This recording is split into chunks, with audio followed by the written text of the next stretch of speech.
Discuss करेंगे stress को। क्या stress is related to the force producing deformation. Stress किससे रिलेटेड है? उस फोर्स से रिलेटेड है जो कि डिफॉर्मेशन प्रोड्यूस करती है।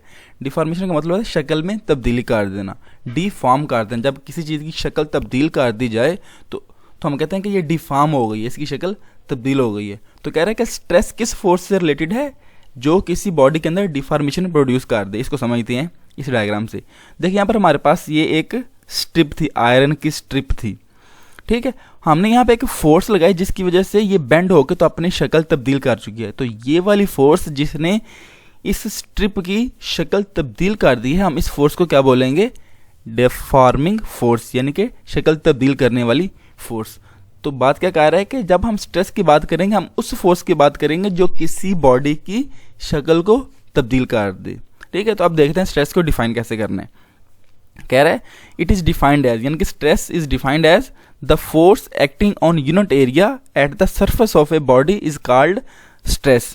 यानी कि किसी बॉडी के ऊपर जो फोर्स एक्ट कर रही है, उस फोर्स को जितने एरिया पे एक्ट कर रही है उसके एरिया से डिवाइड कर दे, तो हमारे पास जो आंसर आएगा हम उसे क्या बोलेंगे?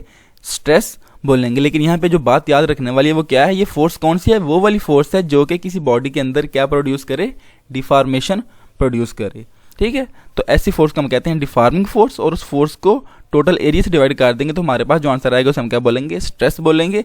डेफिनेशन को दोबारा से एक दफ़ा मैं ट्रांसलेट कर देता हूँ। कह रहा है द फोर्स एक्टिंग, जो फोर्स अमल कर रही होती है ऑन यूनिट एरिया, एक एरिया के ऊपर, eight the surface of a body, किसी बॉडी की सरफेस के ऊपर, इज कॉल्ड स्ट्रेस। उसे हम क्या कहते हैं? स्ट्रेस कहते हैं। स्ट्रेस का फार्मूला क्या है? Force over area.